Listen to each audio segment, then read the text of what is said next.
Millonario ve a su empleada amamantando a sus gemelos y todo cambia para siempre. Alejandro empujó la puerta de la habitación infantil con tal violencia que el sonido de la madera de caoba chocando contra la pared retumbó como un disparo en la mansión silenciosa. Llevaba 3 noches sin dormir, con el llanto de sus hijos gemelos taladrándole el cerebro, una tortura constante que ni las 3 niñeras anteriores habían logrado calmar. Pero esta vez, lo que lo detuvo en seco no fue el ruido, sino el silencio. Un silencio absoluto, milagroso y aterrador. Al cruzar el umbral, la escena que golpeó sus ojos lo dejó paralizado, con el maletín de cuero resbalando de sus dedos hasta caer al suelo sordo. Allí, sentada en el lujoso sillón de terciopelo importado, no estaba la enfermera graduada que había contratado por una fortuna. Estaba Lucía, la joven empleada de limpieza de 22 años. Llevaba puesto su uniforme azul de servicio y, lo más impactante, todavía tenía puestos los guantes de goma amarillos con los que fregaba los baños. Pero Alejandro no miraba los guantes. Sus ojos, inyectados en sangre por el estrés y la furia, estaban fijos en el pecho de la mujer. Lucía tenía la blusa desabotonada. En sus brazos, acunados con una ternura que Alejandro no había visto desde que su esposa murió en el parto, estaban los gemelos, Mateo y Leo. Ambos bebés que habían rechazado cada fórmula importada y cada biberón de diseño, estaban prendidos al pecho de la sirvienta, alimentándose con una avidez desesperada. Sus pequeñas manos, herederas de una de las fortunas más grandes de México, se aferraban a la tela áspera del uniforme barato de Lucía. ¡Por Dios santo! El grito de Alejandro se ahogó en su garganta, saliendo como un rugido animal. Lucía levantó la vista. Sus ojos grandes y oscuros estaban llenos de pánico, pero no se movió. No podía. Si se levantaba bruscamente, lastimaría a los niños. El contraste era brutal. La mujer que limpiaba la suciedad de sus pisos estaba nutriendo con su propio cuerpo a sus hijos. Los guantes amarillos, chillones y sintéticos rozaban las mantas de seda pura de los bebés. Era una imagen grotesca y, al mismo tiempo, extrañamente sagrada. Alejandro sintió una oleada de calor subirle por el cuello. Era una mezcla tóxica de indignación, celos y una vergüenza profunda que no sabía identificar. ¿Cómo se atrevía? ¿Cómo se atrevía esa mujer, una desconocida que apenas llevaba un mes en la casa, a cruzar esa línea tan íntima? Esos niños eran lo único que le quedaba de su esposa Elena. Eran intocables. Y ahora, esta muchacha estaba allí, usurpando un lugar que no le correspondía, dándoles algo que el dinero de Alejandro no podía comprar. Dio 3 pasos largos, sus zapatos italianos resonando en el piso de madera. La ira le nublaba la razón. Quería arrancarle a los niños, quería despedirla, quería llamar a la policía. Pero entonces vio algo que lo detuvo a medio camino. Leo, el más débil de los dos, soltó el pecho por un segundo, suspiró profundamente con los ojos cerrados, una expresión de paz absoluta en su rostro diminuto, y volvió a buscar el calor de Lucía. No lloraba, no sufría, estaba saciado. Alejandro se quedó de piedra. Durante 6 meses, desde el funeral de Elena, esa casa había sido un mausoleo de gritos y desesperación. Los médicos decían que era cólico, que era intolerancia, que era estrés. Pero allí, en brazos de la chica que limpiaba el polvo, sus hijos habían encontrado la paz. El cerebro de Alejandro entró en cortocircuito. La lógica empresarial le decía que esto era una violación de contrato, un riesgo sanitario, una locura. Pero su corazón de padre, destrozado y agotado, veía a sus hijos vivir. Lucía tragó saliva. El sonido fue audible en la habitación tensa. Sabía que estaba a punto de perder su trabajo. Sabía que el hombre que tenía enfrente, el poderoso Alejandro de la Vega, podía destruirla con una sola llamada. pero mientras sentía la succión rítmica de los bebés, una lágrima solitaria rodó por su mejilla. No era una lágrima de miedo, era una lágrima de un dolor mucho más antiguo y profundo. Alejandro apretó los puños. La decisión que estaba a punto de tomar en los siguientes 10 segundos definiría el resto de sus vidas. ¿La echaba a la calle por atrevida o aceptaba la humillación de que una sirvienta lograra lo que él no pudo? «Suéltelos», dijo Alejandro con una voz gélida que cortó el aire. «Suéltelos ahora mismo y salga de mi casa». Lucía negó con la cabeza, un movimiento casi imperceptible. Sus manos enguantadas apretaron suavemente a los bebés, protegiéndolos del padre furioso. «No», susurró ella. Alejandro parpadeó incrédulo. Nadie le decía que no. Si quieres saber por qué esta joven empleada arriesgó todo para salvar a los hijos de su jefe y el oscuro secreto que esconde su propia maternidad, no dejes de leer. Lo que Alejandro está a punto de descubrir le helará la sangre. ¿Qué ha dicho? La voz de Alejandro bajó una octava, volviéndose peligrosamente suave, como la calma antes de un huracán. ¿Se atreve a desobedecerme en mi propia casa, con mis hijos en brazos? Lucía temblaba. Podía sentir el temblor viajando desde su núcleo hasta sus brazos, pero se obligó a mantenerse firme. Los bebés, sensibles a su estado, se removieron inquietos, y ella instintivamente comenzó a mecernos, ignorando al hombre imponente que se cernía sobre ella como una sombra amenazante. «Señor de la Vega», dijo Lucía, su voz quebrada pero clara, «si se los doy ahora van a llorar, y si lloran ahora, después de comer tan rápido, van a vomitar. Tienen el estómago delicado, usted lo sabe».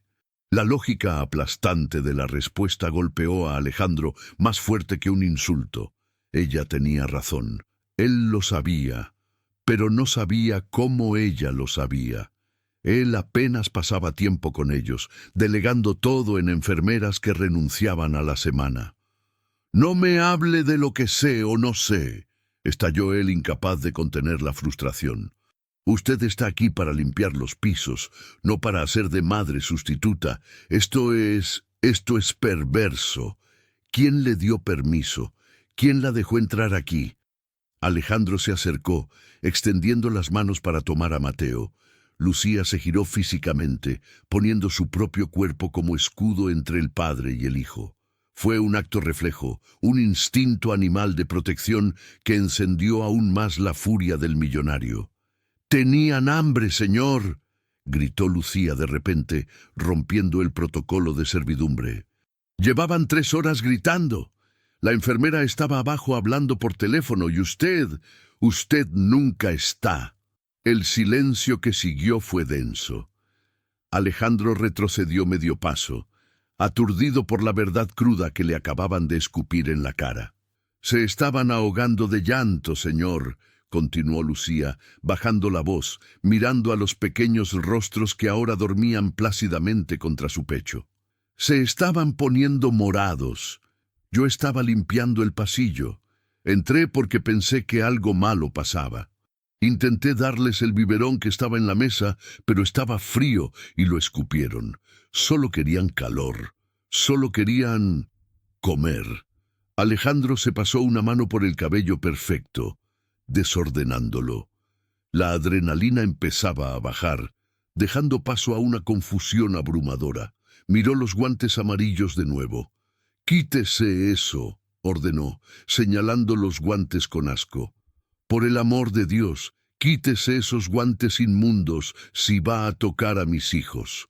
Lucía, con movimientos torpes y cuidadosos para no despertar a los niños, logró morder la punta de los dedos del guante derecho y tirar de él hasta liberarse. Luego hizo lo mismo con el izquierdo. Sus manos, rojas y curtidas por el cloro y el trabajo duro, quedaron expuestas. Eran manos de trabajadora, pero acariciaron las cabezas de los bebés con una delicadeza infinita. Alejandro observó la escena, hipnotizado. Había una pregunta que martilleaba su mente, una pregunta biológica y lógica que no podía ignorar. «Usted...» Alejandro carraspeó, sintiéndose incómodo por primera vez en años. «Usted tiene leche». Lucía bajó la mirada. Su rostro se tiñó de un rojo intenso. Se cubrió como pudo con la blusa, aunque los bebés seguían allí, durmiendo sobre su piel. «Sí, señor». «¿Tiene hijos?», preguntó él, escaneándola. Sabía que era soltera. Su ficha de empleo decía «sin cargas familiares». Si tenía un hijo oculto, había mentido en su solicitud. Lucía guardó silencio, un silencio pesado, doloroso. «Responda», insistió Alejandro, recuperando su tono autoritario. «Si está amamantando a mis hijos, exijo saber su historial médico. Tiene un bebé en casa. Está trayendo enfermedades de fuera. ¿Cuándo fue su último parto?» Lucía levantó la vista. Sus ojos estaban llenos de agua, brillantes y devastados.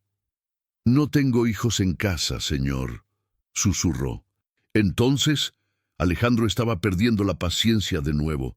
No entendía nada. «Tuve uno». La voz de Lucía se rompió, un sonido agudo y desgarrador que hizo que Alejandro se estremeciera. «Hace una semana». Alejandro se quedó helado. «¿Hace una semana?», repitió, incrédulo. «Nació prematuro», dijo ella, las palabras saliendo atropelladas, como si necesitara confesarlo para no ahogarse. «Era un niño. Se llamaba Gabriel. Vivió 2 días. Murió el martes pasado». La revelación cayó sobre la habitación como una losa de cemento. Alejandro sintió que el aire se le escapaba de los pulmones. Recordó vagamente que la agencia había enviado a una sustituta la semana anterior, porque Lucía había pedido 3 días de licencia médica. Él ni siquiera había preguntado por qué, simplemente se había molestado porque el polvo se acumulaba en la biblioteca. Ella había estado enterrando a su hijo mientras él se quejaba del polvo. «Mis pechos». Lucía se tocó el pecho con una mano temblorosa, una imagen de dolor físico y emocional insoportable. «Mis pechos no sabían que él murió, señor. Se llenaban de leche y me dolían. Me dolían tanto que sentía que iba a estallar, y cuando escuché a sus gemelos llorar, cuando los vi tan hambrientos y tan solos...» Lucía sollozó una sola vez y reprimió el llanto mordiéndose el labio hasta casi sangrar. «Sentí que si no los alimentaba mi hijo se moría otra vez», confesó, mirando a Alejandro directamente a los ojos, con una vulnerabilidad que lo desarmó por completo. «Perdóneme, señor. Sé que son sus hijos.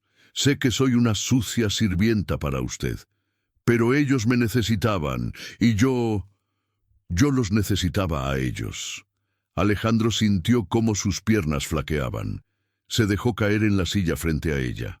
Toda su arrogancia, todo su dinero, toda su furia de millonario se desmoronaron ante la tragedia cruda de esa mujer. Él había perdido a su esposa. Ella había perdido a su hijo. Ambos estaban rotos, viviendo bajo el mismo techo, separados por un abismo de clases sociales, pero unidos ahora por el hilo invisible de la leche y la supervivencia. Miró a sus hijos. Mateo tenía una mano agarrada al dedo meñique de Lucía. No la soltaba. «No se vaya», dijo Alejandro, su voz irreconocible incluso para él mismo. Lucía lo miró confundida, esperando el despido, los gritos, la policía. «Señor». «No se vaya», repitió él, mirando fijamente cómo el pecho de sus hijos subía y bajaba al ritmo de la respiración de ella. «Quédese ahí, no se mueva». Alejandro se levantó lentamente. Tenía que tomar una decisión drástica. La sociedad lo condenaría. Su cuñada Isabela pondría el grito en el cielo. Pero al ver la paz en los rostros de sus hijos, Alejandro supo que acababa de firmar un pacto con el destino. Esa mujer no volvería a limpiar un baño en su vida, pero el precio que ambos pagarían por esta decisión sería más alto de lo que imaginaban. Alejandro observó a Lucía. Durante los siguientes 20 minutos no se atrevió a mover un solo músculo. Era un hombre que cerraba tratos multimillonarios por teléfono, que decidía el destino de cientos de empleados con una firma, pero allí, en la penumbra de la habitación infantil, se sentía totalmente impotente. La única persona con poder en ese cuarto era la chica de servicio con los ojos hinchados por el llanto reciente.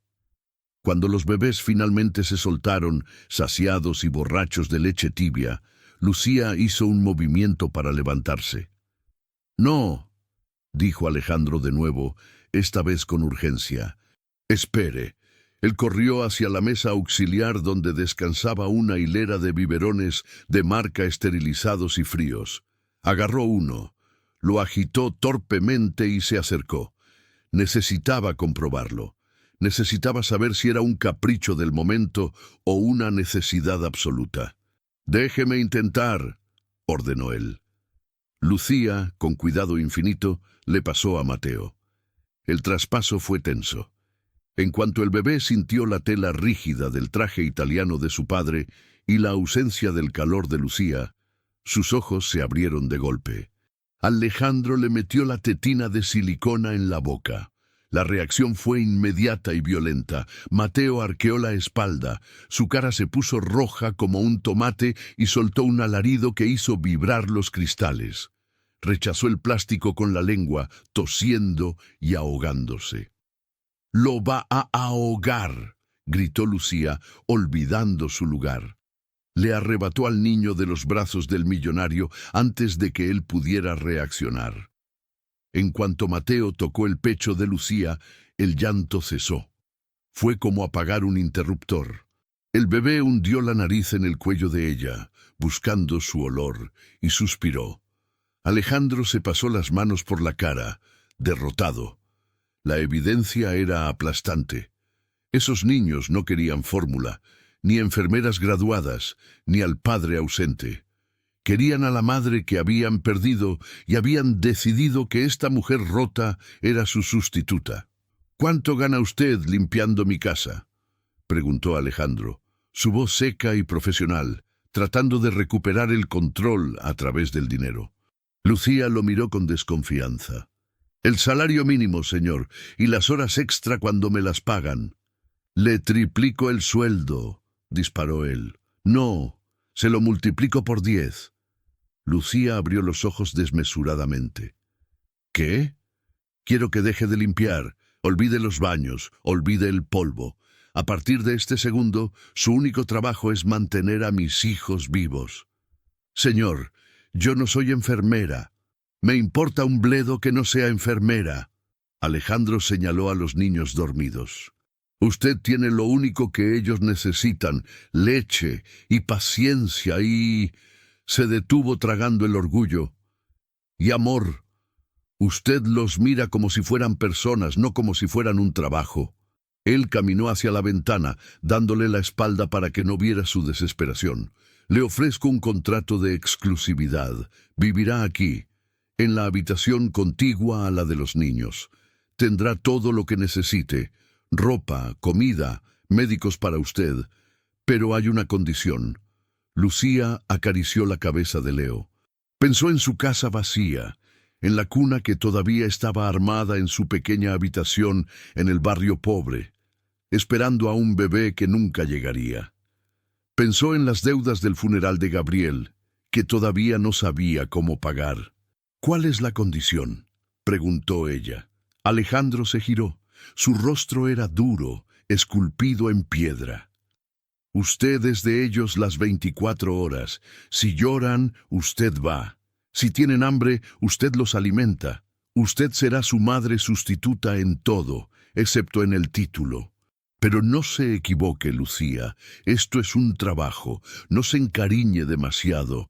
No piense que es parte de la familia. Usted es un recurso necesario para la supervivencia de mis herederos». ¿Entendido? Era una advertencia cruel, diseñada para protegerse a él mismo de más dolor, pero Lucía vio a través de la armadura, vio al padre aterrorizado. «Acepto», dijo ella firmemente, Pero no por su dinero, señor de la Vega. Acepto, porque si me voy a mi casa esta noche, el silencio me va a matar. Y porque sus hijos no tienen la culpa de que su madre se haya ido al cielo, ni de que mi hijo también esté allá. El trato se cerró con una mirada. No hubo apretón de manos. Solo el sonido rítmico de la respiración de los gemelos uniendo a dos almas devastadas. Alejandro salió de la habitación sin decir nada más, sintiendo que acababa de meter a una extraña en el corazón mismo de su vida. No sabía que acababa de tomar la mejor decisión de su existencia. Tampoco sabía que al bajar las escaleras, el diablo acababa de entrar por la puerta principal. El sonido de unos tacones de aguja golpeando el mármol del vestíbulo rompió la atmósfera densa de la casa. Era un sonido afilado, autoritario, el sonido de alguien que camina como si fuera dueña del suelo que pisa. ¡Alejandro! La voz resonó con una familiaridad posesiva. Alejandro se tensó en el primer escalón. Conocía esa voz. Era Isabela, la hermana menor de su difunta esposa. Rubia, escultural y con una ambición que apenas cabía en su cuerpo de modelo. Desde la muerte de Elena, Isabela había estado demasiado presente, intentando llenar el vacío no solo en la casa, sino en la cama de Alejandro. Isabela estaba parada en el centro del salón, examinando un jarrón con gesto crítico. Llevaba un vestido de diseñador que costaba más de lo que Lucía ganaría en 5 años. «Isabela», saludó Alejandro con frialdad. «No te esperaba». «Tonterías, querido. Soy la tía de esos pobres angelitos. Vengo a ver cómo están y a ver cómo estás tú». Se acercó a él, poniéndole una mano perfectamente manicurada en la solapa del traje, rozando su pecho. «Me han dicho que despediste a la última enfermera. Alejandro, esto es un caos. Necesitas una mujer en esta casa, una mujer de verdad». «Tengo la situación controlada», respondió él apartándose sutilmente. «¿Controlada?» Isabela soltó una risa seca. «Por favor, esta casa huele a tristeza. Voy a subir a ver a mis sobrinos. He traído a una agencia nueva, especializadas en niñeras británicas, muy disciplinadas». Antes de que Alejandro pudiera detenerla, Isabela ya estaba subiendo las escaleras, ignorando sus protestas. Alejandro corrió tras ella, sintiendo un nudo en el estómago. Sabía lo que iba a pasar. Isabela abrió la puerta de la habitación de los niños sin llamar. «¿Pero qué?» El grito de Isabela se cortó en seco. La escena había cambiado poco. Lucía seguía en el sillón, pero ahora estaba cantando una nana muy bajito, una canción popular antigua que hablaba de estrellas y lunas de plata. La atmósfera en el cuarto era cálida, humana. Isabela se quedó paralizada en la entrada, como si hubiera olido algo podrido. Sus ojos azules recorrieron a Lucía de arriba a abajo con un desprecio visceral. Vio el uniforme de limpieza barato, el cabello recogido en un moño desordenado y lo peor de todo, vio a los herederos del Imperio de la Vega durmiendo sobre el pecho de esa nadie. ¿Qué hace esta sirvienta tocando a los niños?, siseó Isabela, girándose hacia Alejandro con una cara de asco puro. «Alejandro, te has vuelto loco. Esa mujer limpia los inodoros. Está llena de gérmenes». Lucía se encogió en el sillón, abrazando a los bebés con fuerza protectora. El tono de voz de Isabela era como un látigo. «Baja la voz, Isabela», advirtió Alejandro, entrando en la habitación y cerrando la puerta tras de sí. «Los vas a despertar. Me importa un comino si se despiertan». Isabela señaló a Lucía con un dedo acusador.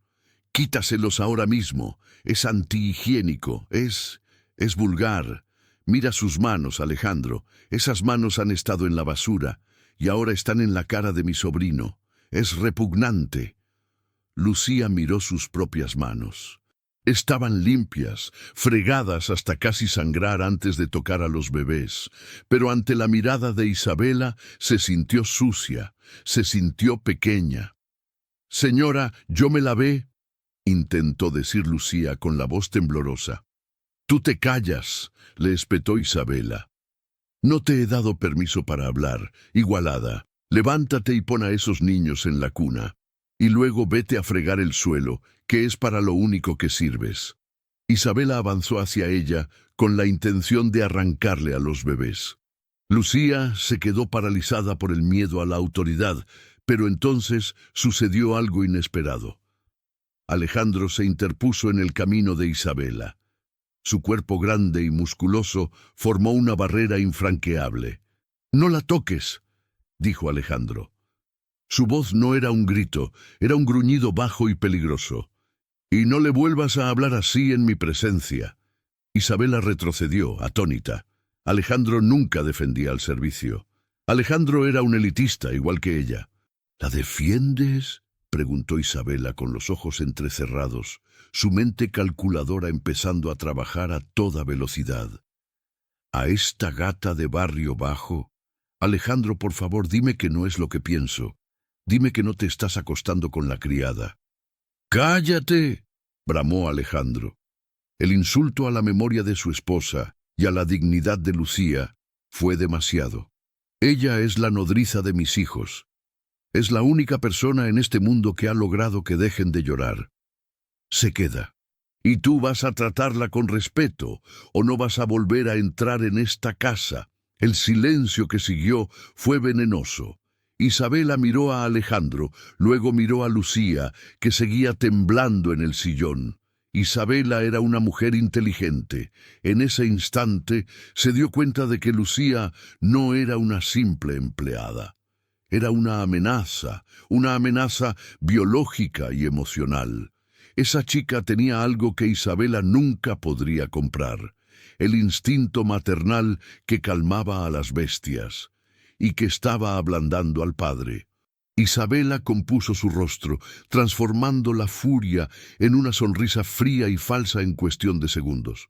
«Vaya», dijo suavizando la voz, aunque sus ojos seguían lanzando dagas de hielo. «No sabía que la situación era tan desesperada. Está bien, Alejandro. Si tú dices que es necesaria, lo acepto. Por el bien de los niños». Se acercó un paso más, ignorando la barrera de Alejandro, y miró a Lucía directamente a los ojos. «Disculpa mi reacción, querida», dijo con un sarcasmo que goteaba veneno. «Es solo que me preocupo por la salud de los bebés. Espero que entiendas tu lugar aquí. No queremos confusiones, ¿verdad? Eres un biberón con piernas, nada más». Isabela se dio la vuelta, haciendo ondear su cabello perfecto. «Estaré abajo, Alejandro.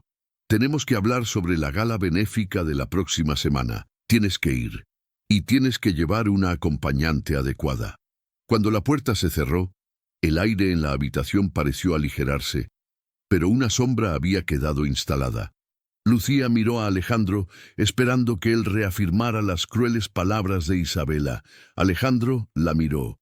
Vio la humillación en sus ojos oscuros, quiso disculparse, quiso decirle que ella valía 1000 veces más que Isabela, pero las palabras se atascaron en su garganta de hombre rico, acostumbrado al silencio emocional. «Nadie la va a sacar de aquí, Lucía», dijo simplemente. «Nadie. Mientras mis hijos la necesiten, esta es su casa». Pero mientras Alejandro salía para enfrentarse a su cuñada, Lucía sintió un escalofrío que no tenía nada que ver con el frío.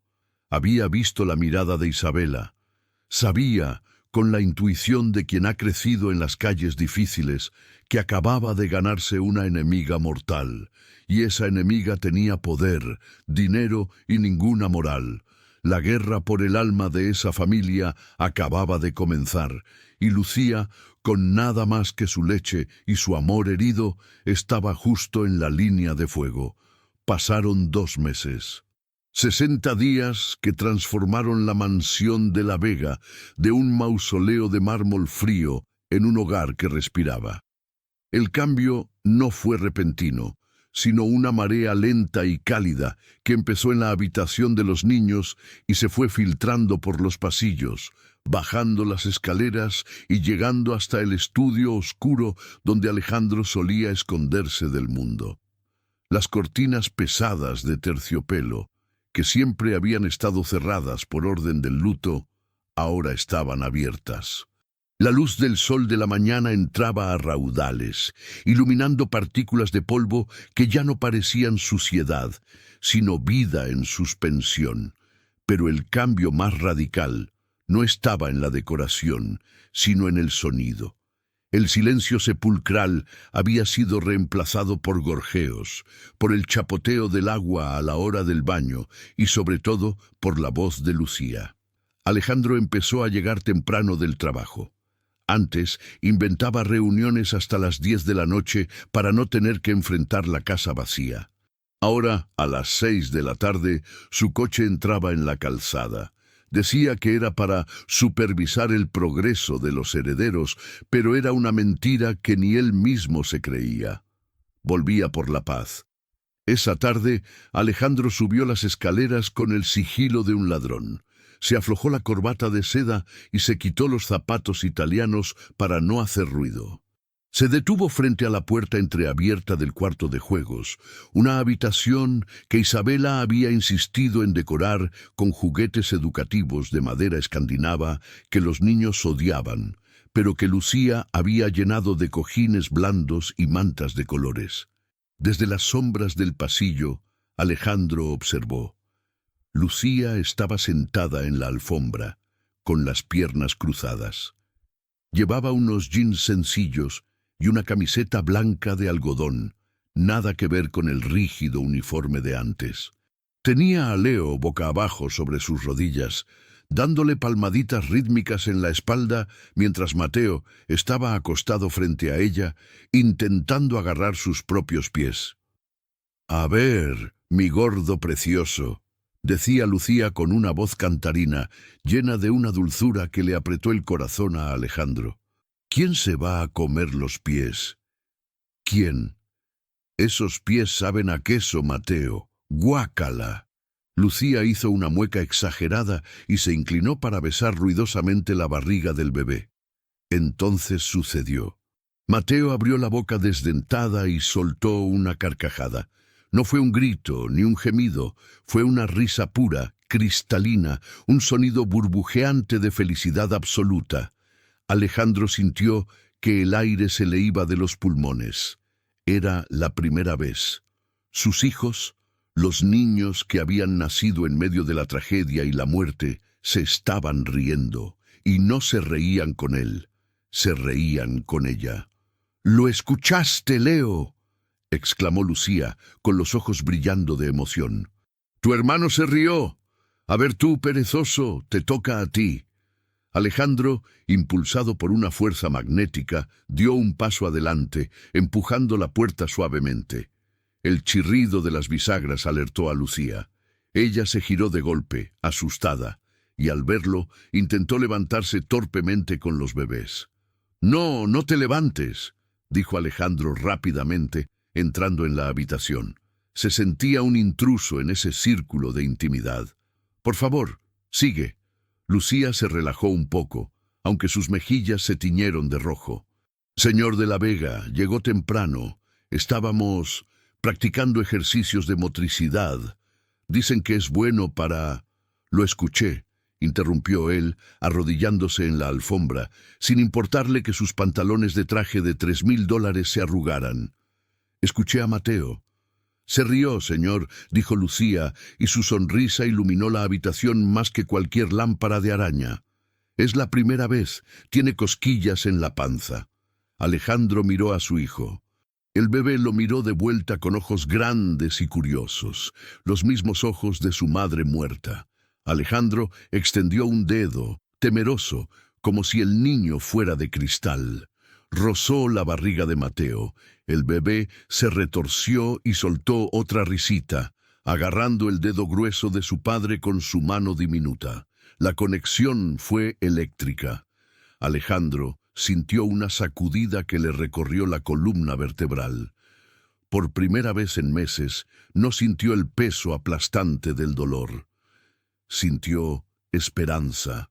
Levantó la vista y se encontró con los ojos de Lucía. Estaban a escasos centímetros. Podía oler su perfume. No era caro. Olía a jabón de avena y a leche tibia. Olía a hogar. «Gracias», susurró Alejandro con la voz ronca. «Gracias por devolverles la vida». Lucía sostuvo su mirada. En ese momento, las barreras de clase, el dinero y los títulos se disolvieron. Eran solo un hombre y una mujer unidos por el amor a dos seres indefensos. «Ellos me devolvieron la vida a mí, señor», respondió ella con honestidad brutal. «Yo estaba muerta por dentro cuando usted me encontró». El momento se extendió, denso y peligroso. Alejandro sintió un impulso irracional de tocarle la mano, de agradecerle no solo con palabras. Se dio cuenta, con un pánico repentino, de que Lucía era hermosa. No la belleza plástica y fría de las mujeres de su círculo social, sino una belleza terrenal, cálida y real. Tenía una mancha de leche seca en el hombro y el pelo un poco alborotado, y a Alejandro le pareció la mujer más perfecta que había visto jamás. «Alejandro, el teléfono está sonando abajo». La voz de Alejandro rompió el hechizo, aunque él no había hablado. Tardó un segundo en darse cuenta de que era el intercomunicador en la pared. Era la voz de Isabela, cortante y metálica. «Alejandro, sé que estás ahí. Baja inmediatamente. Los organizadores de la cena de esta noche han llegado. Y deja de perder el tiempo con el servicio». La magia se rompió como un espejo cayendo al suelo. Lucía bajó la mirada, recogiendo sus piernas y volviendo a su papel de empleada sumisa. La realidad había vuelto a entrar en la habitación. Alejandro se puso de pie, sacudiéndose las rodillas. Su rostro se endureció de nuevo, la máscara de millonario volvió a su lugar, pero sus ojos seguían clavados en ella. «Esta noche es la cena con los inversores japoneses», dijo él con tono formal, aunque le costaba. «Va a haber ruido abajo. Asegúrate de que los niños no se asusten». «Sí, señor. Cierro la puerta con llave si es necesario». Alejandro asintió y se dirigió a la puerta. Antes de salir, se detuvo con la mano en el pomo. «Lucía». «Sí, señor. Ese vestido te queda bien. El blanco te da luz». Salió sin esperar respuesta, dejándola con el corazón galopando en el pecho y una sensación de peligro inminente. Alejandro estaba empezando a verla, y eso, en una casa donde Isabela vigilaba cada sombra, era lo más peligroso que podía pasar. La cena era un despliegue de ostentación obscena. La mesa del comedor principal, una pieza de caoba de 6 metros, estaba cubierta con manteles de lino importado, cubertería de plata del siglo XIX, y centros de mesa con orquídeas blancas, que costaban más que el alquiler anual de la casa de Lucía. 12 personas estaban sentadas, los tiburones de las finanzas, hombres de negocios japoneses, sus socios mexicanos, y presidiendo la mesa como si fuera la dueña y señora, Isabela. Llevaba un vestido rojo sangre, escotado y agresivo, y no paraba de rellenar la copa de Alejandro, tocándole el brazo cada vez que reía de forma ensayada. «Alejandro, querido, cuéntales sobre la fusión», decía Isabela, actuando el papel de esposa perfecta. «Es brillante de verdad». Alejandro bebía su vino mecánicamente, se sentía asfixiado. Las conversaciones sobre acciones, márgenes de ganancia y despidos masivos le sonaban vacías. Su mente estaba arriba, en la habitación con la alfombra suave y las risas genuinas. De repente, un sonido atravesó el murmullo educado de la cena. Un llanto. Pero no era un llanto normal. Era un grito de dolor agudo. Alejandro soltó el tenedor, que cayó con estrépito sobre la porcelana fina. «Son los niños», dijo, poniéndose en tensión. «No es nada, seguro es una pesadilla». Intervino Isabela rápidamente, haciendo una seña a los camareros para que sirvieran más vino. «Sigan comiendo, por favor. La niñera se encarga». Pero el llanto no cesó, aumentó, y entonces la puerta doble del comedor se abrió. No entró un mayordomo, entró Lucía. El silencio que cayó sobre la mesa fue absoluto. Lucía estaba pálida, con el cabello suelto cayéndole sobre los hombros y llevando el vestido blanco sencillo que Alejandro había elogiado. En sus brazos traía a Leo, que estaba rojo y arqueado de dolor. «Señor, perdón», dijo Lucía, jadeando, ignorando las miradas atónitas de los invitados. «Perdón por entrar así, pero Leo tiene fiebre muy alta, está ardiendo. No me bajaba con los paños fríos y me asusté». Ella no miró a nadie más, solo miró al padre. Estaba descalza. Había bajado corriendo las escaleras de mármol sin zapatos para llegar más rápido. El inversor japonés principal, el señor Tanaka, un hombre mayor y tradicional, se quitó las gafas y miró a Lucía con admiración. Vio a una mujer hermosa, natural, preocupada por un niño. Vio la antítesis de la artificialidad que reinaba en la mesa.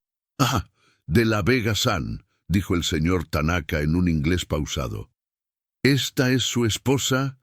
Es muy hermosa y muy devota. Se ve que ama mucho a su hijo». El tiempo se congeló. La cara de Isabela pasó del rojo del vestido a un blanco cadavérico, y luego a un púrpura de ira incontenible. Confundir a la sirvienta con la señora de la casa era el insulto supremo. Alejandro se levantó de su silla ignorando la pregunta. Su instinto paternal se activó. «Déjame verlo». Alejandro caminó hacia Lucía y puso su mano en la frente del bebé. Estaba hirviendo. «Hay que llamar al pediatra, ahora mismo». «Es un error». La voz de Isabela cortó el aire como un cuchillo de carnicero. Se levantó bruscamente, haciendo temblar las copas. «Señor Tanaka, está usted muy confundido. Esta persona no es la esposa de Alejandro. Por Dios, es la criada. Es la sirvienta que limpia los baños». Isabela rodeó la mesa y se acercó a Lucía con pasos depredadores. Lucía retrocedió, abrazando a Leo, sintiéndose pequeña ante la mujer imponente y furiosa. «¿Cómo te atreves a bajar así?», siseó Isabela, lo suficientemente alto para que todos oyeran. «Descalza, despeinada, interrumpiendo una cena de millones de dólares por una simple fiebre. Eres una inútil que no sabe controlar a un bebé. Vete a la cocina». Isabela hizo un gesto violento con la mano, como para espantarla. En su mano llevaba su copa de vino tinto llena hasta el borde. El movimiento fue calculado.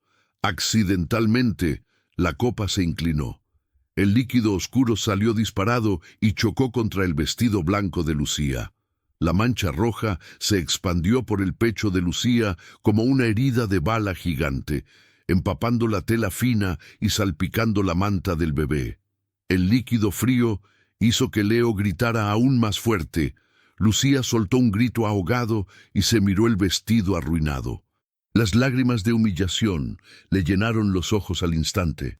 Estaba allí parada, manchada, descalza, frente a la élite de la ciudad, siendo tratada como basura. «Ups», dijo Isabela con una sonrisa cruel y falsa. «Lo siento, soy tan torpe. Pero mira cómo vienes vestida, querida. Pareces un fantasma. Ahora al menos tienes algo de color. Vete a cambiar antes de que ensucies la alfombra también». Los invitados estaban incómodos. Nadie decía nada. Era una escena de crueldad social insoportable. Lucía se giró para huir, para desaparecer de la faz de la tierra, pero una mano fuerte le agarró el brazo, no con violencia, sino con firmeza. Era Alejandro. Su rostro estaba irreconocible. La frialdad habitual había desaparecido, reemplazada por una furia volcánica que hacía temblar su mandíbula. No miró a Isabela. Se quitó su saco de smoking, una prenda de seda negra impecable, y con un movimiento suave y protector, lo colocó sobre los hombros de Lucía, cubriendo la mancha de vino y abrigándola. «No tienes nada de qué avergonzarte», dijo Alejandro con una voz potente que resonó en el comedor. «La única persona que debería sentir vergüenza aquí es la que acaba de tirar el vino». Isabela abrió la boca, escandalizada. «Alejandro, es una sirvienta». «Cállate», le cortó él sin gritar, pero con una autoridad letal. «Señor Tanaka, señores». Alejandro se dirigió a la mesa, rodeando con un brazo los hombros de Lucía y sosteniendo la cabeza de su hijo enfermo con la otra mano. «Esta mujer no es mi esposa, es cierto, pero es la única razón por la que mis hijos están vivos y sanos. Es la persona más importante en esta casa después de mis hijos. Y quien la insulte a ella, me insulta a mí». Miró a Isabela directamente a los ojos. «La cena ha terminado, retírense». «¿Qué?». Isabela no podía creerlo. «Alejandro, no puedes echar a los inversores. Perderemos el contrato». «Me importa un carajo el contrato», rugió Alejandro. «Mi hijo está enfermo. Fuera todos». Tomó a Lucía suavemente por la cintura, guiándola hacia la salida, lejos de los lobos. «Vamos arriba», le susurró al oído, ignorando el caos que dejaba atrás. «Vamos a llamar al médico. Yo me encargo de todo». Mientras subían las escaleras, Lucía temblaba bajo el saco pesado de Alejandro, que olía a él, a seguridad y a poder. Por primera vez en su vida, alguien la había defendido. Y no cualquier alguien. El hombre más poderoso que conocía acababa de destruir un negocio millonario por defender su dignidad.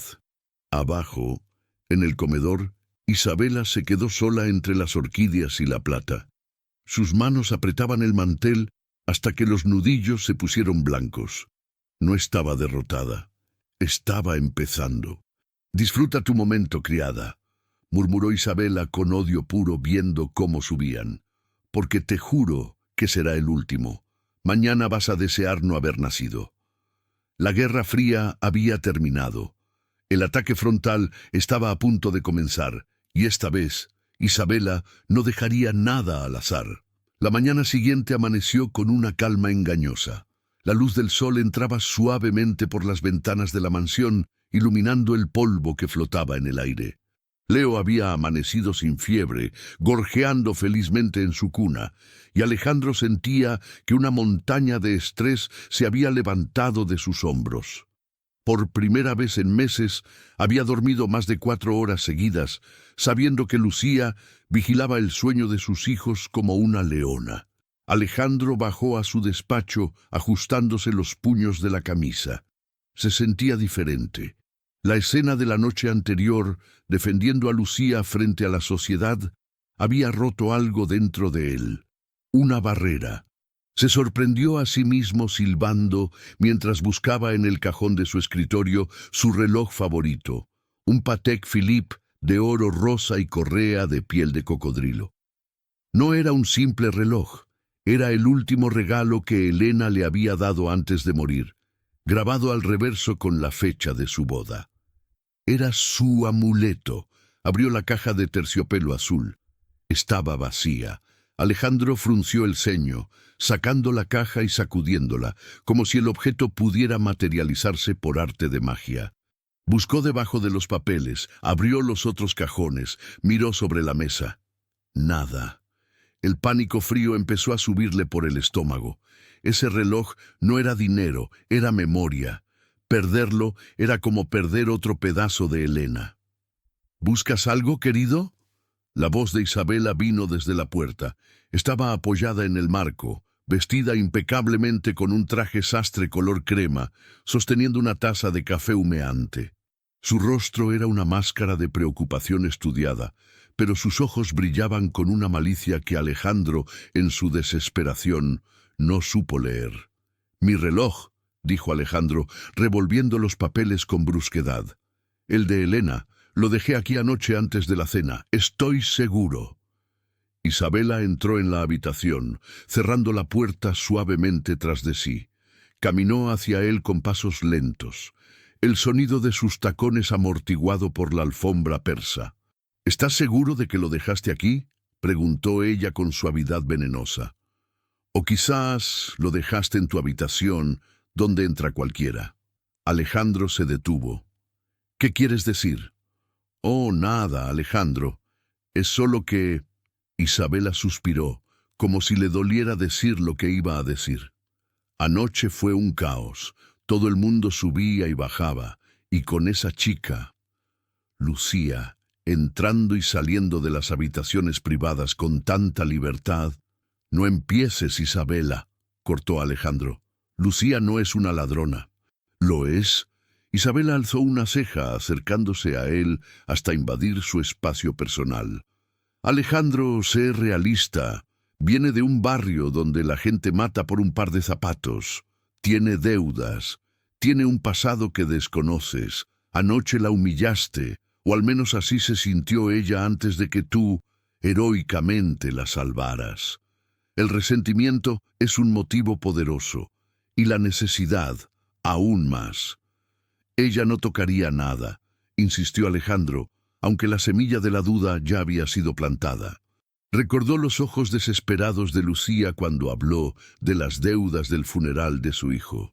La desesperación hace que la gente buena haga cosas malas. —Entonces no te importará que hagamos una pequeña revisión, ¿verdad? —sugirió Isabela con una sonrisa inocente. —Solo por seguridad. Si no tiene nada, le pediré disculpas. Pero ese reloj vale $50,000, Alejandro, y sentimentalmente no tiene precio. No puedes simplemente confiar. Mientras Alejandro dudaba, luchando entre su instinto y su miedo, Isabela ya había ejecutado la primera parte de su plan maestro 30 minutos antes. Aprovechando que Lucía estaba en la cocina esterilizando los biberones, Isabela se había deslizado en la habitación de la empleada. El cuarto era sencillo, pero estaba impecable. Había una foto arrugada de un bebé en la mesita de noche, el hijo muerto de Lucía y un rosario barato. Isabela había mirado esas cosas con asco, sintiendo repugnancia por la pobreza que impregnaba los objetos. Había abierto el bolso desgastado de Lucía, una imitación barata de cuero que se estaba pelando en las esquinas. Dentro solo había cosas banales: un monedero con monedas sueltas, un lápiz labial gastado, pañuelos. Con dedos rápidos y precisos, Isabela sacó el reloj de oro del bolsillo de su chaqueta y lo deslizó en el fondo del bolso, envolviéndolo dentro de un par de calcetines viejos de Lucía para que no hiciera ruido al moverse. Fue fácil, demasiado fácil. —Es por tu bien, Alejandro —dijo Isabela ahora, en el despacho, viendo cómo la duda oscurecía la cara del millonario. Esa mujer te tiene hechizado con su historia triste, pero no dejes que te robe lo único que te queda de mi hermana. Elena no te lo perdonaría. La mención de Elena fue el golpe final. Alejandro cerró los ojos, apretando los puños. El dolor de la pérdida siempre era su punto débil, y Isabela lo sabía tocar como un piano. —Está bien —dijo Alejandro con voz ronca—. Reúne al personal en el vestíbulo, a todos. Isabela asintió, ocultando una sonrisa triunfal.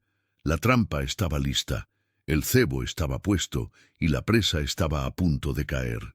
El vestíbulo principal de la mansión era un espacio intimidante, con techos de doble altura y un suelo de mármol blanco y negro que parecía un tablero de ajedrez gigante. El personal de la casa, la cocinera, el jardinero, el chófer y el viejo mayordomo Ricardo, estaba alineado en fila, con expresiones de confusión y miedo. Lucía llegó la última. Bajó las escaleras con Leo en brazos, quien estaba despierto y tranquilo. Al ver las caras serias de todos y a Alejandro de pie en el centro con una expresión de tormenta, sintió un nudo en el estómago. El instinto de supervivencia que había desarrollado en las calles le gritó que algo andaba muy mal. —Señor preguntó Lucía, abrazando al bebé un poco más fuerte. ¿Pasa algo con los niños? Alejandro no la miró. No podía. Tenía la vista fija en un punto de la pared, con la mandíbula tensa. «Ha desaparecido un objeto de valor de mi despacho», dijo Alejandro, su voz resonando fría y metálica en el gran salón. «Un reloj, el reloj de mi esposa». Un murmullo recorrió la fila de empleados. Todos sabían lo que ese reloj significaba. «Nadie sale de esta casa hasta que aparezca», continuó Alejandro. «Y para evitar sospechas injustas, vamos a revisar las pertenencias de todos». Ahora, Lucía sintió alivio. Ella no tenía nada que temer. No había tocado nada. Miró a Alejandro, esperando encontrar en sus ojos la calidez de la noche anterior, esa conexión secreta que habían compartido. Pero Alejandro era un muro de hielo. «Empecemos por ella», dijo Isabela, dando un paso adelante y señalando a Lucía con un dedo acusador. «Es la única nueva aquí. Los demás llevan años sirviendo a la familia con lealtad intachable». «Yo no tengo nada, señora», dijo Lucía con voz firme, aunque el corazón le latía desbocado. «Pueden revisar mi cuarto, mi cama, lo que quieran». «Revisaremos tu bolso», dijo Isabela extendiendo la mano. «Tráiganlo». El mayordomo Ricardo, con cara de pena, subió y bajó con el bolso de Lucía. Se lo entregó a Alejandro. El momento se estiró, tenso como una cuerda de violín a punto de romperse. Alejandro sostuvo el bolso barato. Pesaba poco. Parecía inofensivo. Quería creerla. Dios, cuánto quería creer que Isabela estaba equivocada, que todo era un error. «Ábrelo tú», le dijo Alejandro a Lucía pasándole el bolso. «Vacíalo en esa mesa». Lucía entregó a Leo a la cocinera, quien lo tomó con cuidado. Con manos temblorosas, Lucía tomó su bolso. Lo abrió. «Mire, señor, no hay nada, solo mis cosas». Volcó el contenido sobre la mesa de entrada. Cayeron las monedas, el labial, unas llaves y algo pesado envuelto en unos calcetines grises. El sonido fue sordo, pero para Alejandro sonó como una explosión. El calcetín se desenrolló parcialmente al caer, revelando el brillo inconfundible del oro rosa y el destello de los diamantes bajo la luz de la lámpara de araña. El tiempo se detuvo. Lucía se quedó mirando el reloj como si fuera una serpiente venenosa que acababa de aparecer en su mesa. Su cerebro no procesaba lo que veía. «Eso no es mío», balbuceó, retrocediendo un paso con los ojos llenos de terror. «Yo no puse eso ahí. Se lo juro por la memoria de mi hijo. Yo no lo toqué». Alejandro miró el reloj. Luego miró a Lucía. La sensación de traición fue física, como un puñal girando en sus entrañas. Se había abierto a ella. Le había dejado entrar en su dolor, en su paternidad. Había empezado a sentir cosas que creía muertas, y todo era mentira. Ella era una actriz, una ladrona que usaba a sus hijos y su propia tragedia para robarle. La furia que lo invadió fue ciega, roja y devastadora. «¡Mentirosa!». El grito de Alejandro fue tan fuerte que Leo empezó a llorar en brazos de la cocinera.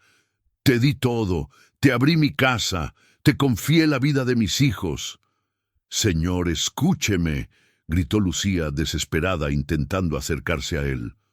«Es una trampa, alguien lo puso ahí, yo jamás le robaría, no te me acerques». Alejandro la detuvo con un gesto violento. «Cállate, no quiero oír ni una palabra más de tu boca sucia. Usaste la muerte de tu hijo para darme lástima». «¡Eres un monstruo!». Isabela observaba desde un lado, con los brazos cruzados, fingiendo estar escandalizada, pero saboreando cada segundo de la destrucción. «Te lo dije, Alejandro», susurró Isabela. «La gente como ella no cambia». Alejandro respiraba agitadamente, tomó el reloj de la mesa y lo apretó en su puño hasta hacerse daño. «Lárgate», dijo en voz baja, temblando de rabia. Pero los niños... Sollozó Lucía mirando hacia Leo y Mateo, que ahora lloraban a pleno pulmón, sintiendo la angustia en el aire. «Tienen hambre, señor. Me necesitan». «¡Lárgate!», rugió Alejandro, señalando la puerta principal.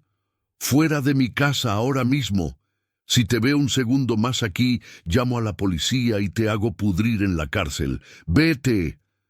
Ricardo, el mayordomo, intentó intervenir. «Señor, está lloviendo muy fuerte y... he dicho que se vaya». Alejandro estaba fuera de sí. El dolor de la traición era insoportable. Lucía entendió que no había nada que hacer. La evidencia estaba ahí y la confianza estaba rota. Con el rostro bañado en lágrimas, tomó su bolso vacío. Miró por última vez a los gemelos, que estiraban sus manitas hacia ella, gritando su nombre en su lenguaje de bebés. «Los amo», susurró Lucía hacia ellos, con el corazón rompiéndose en 1000 pedazos. «Perdónenme». Se dio la vuelta y corrió hacia la puerta.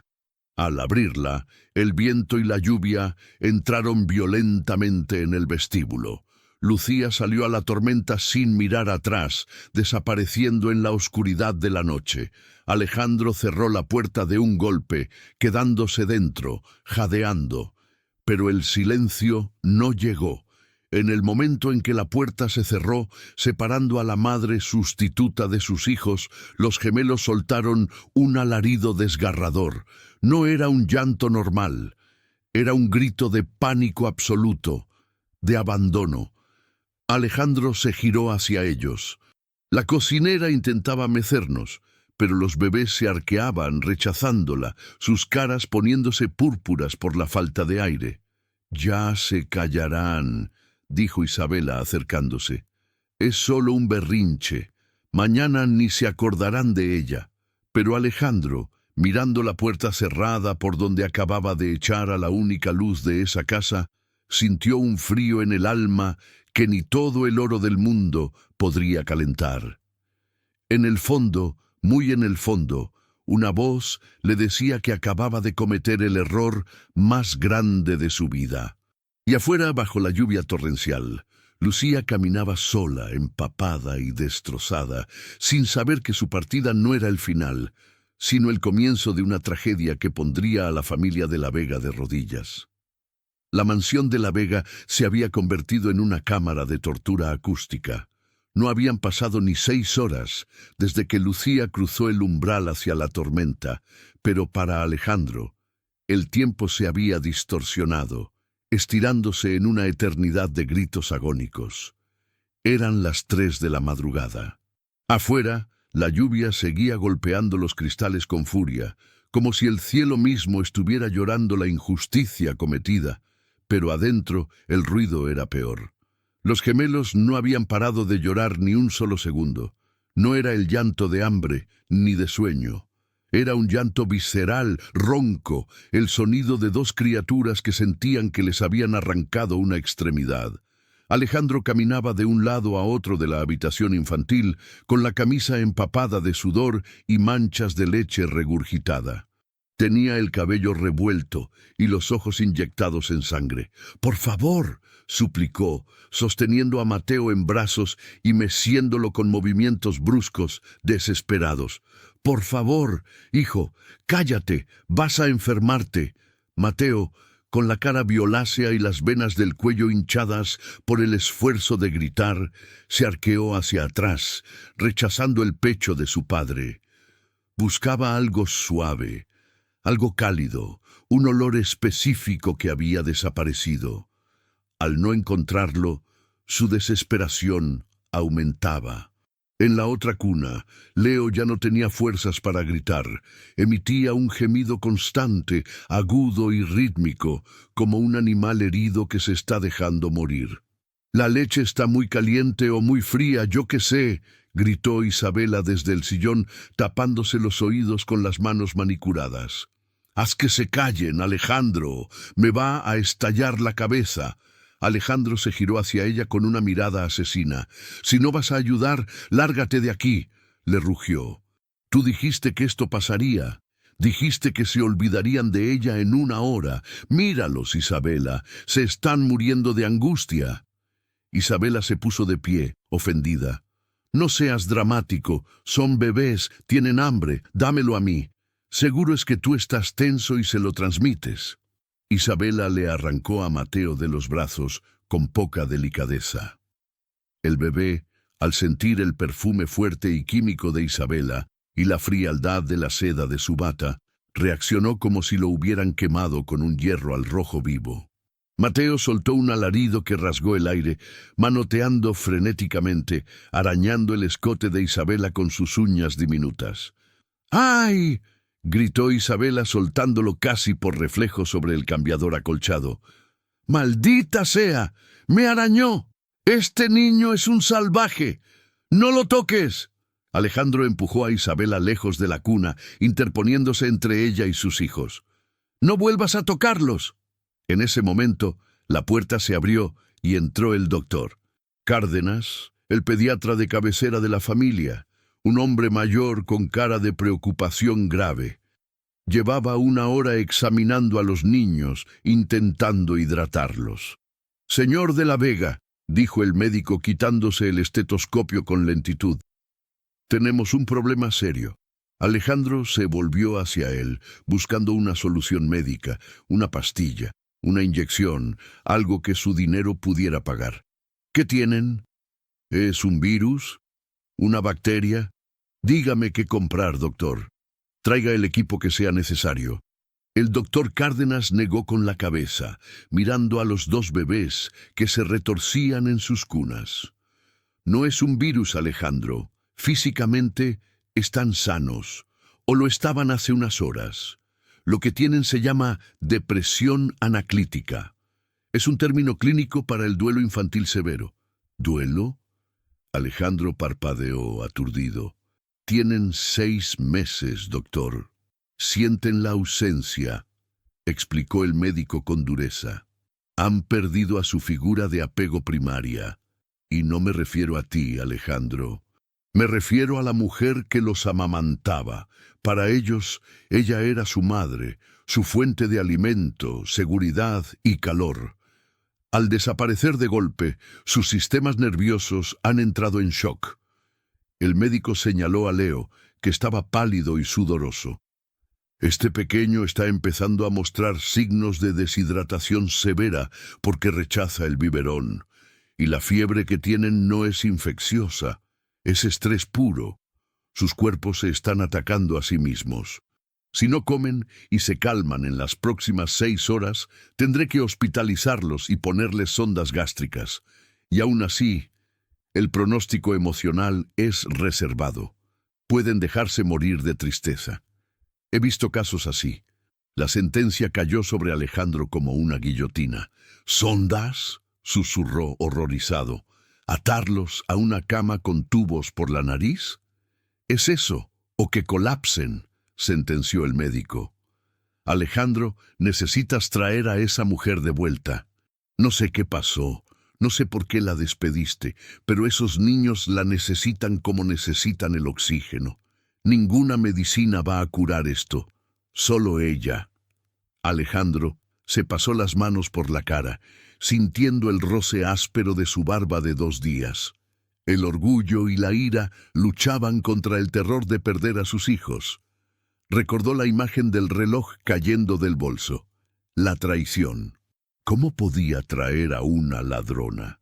¿Cómo podía poner a sus hijos en manos de alguien que le había robado la memoria de su esposa?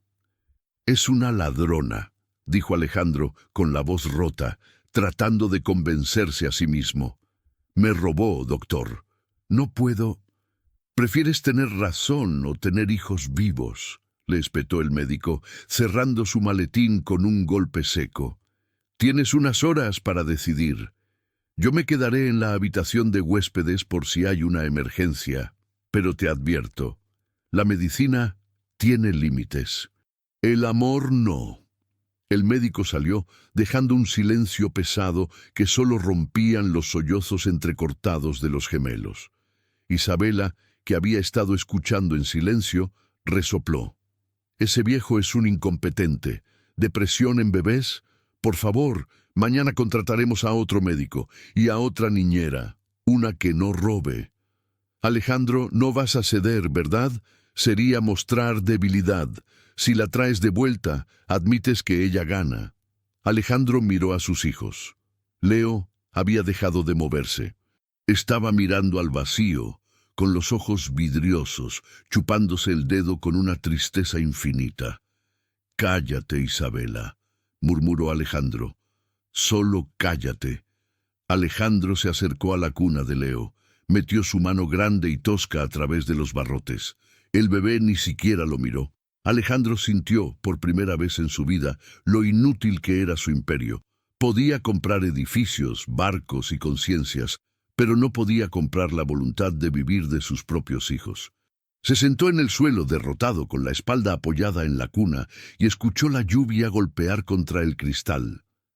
Cada gota le recordaba que Lucía estaba allá afuera, en el frío, quizás sin refugio, y una duda oscura, terrible, empezó a crecer en su mente.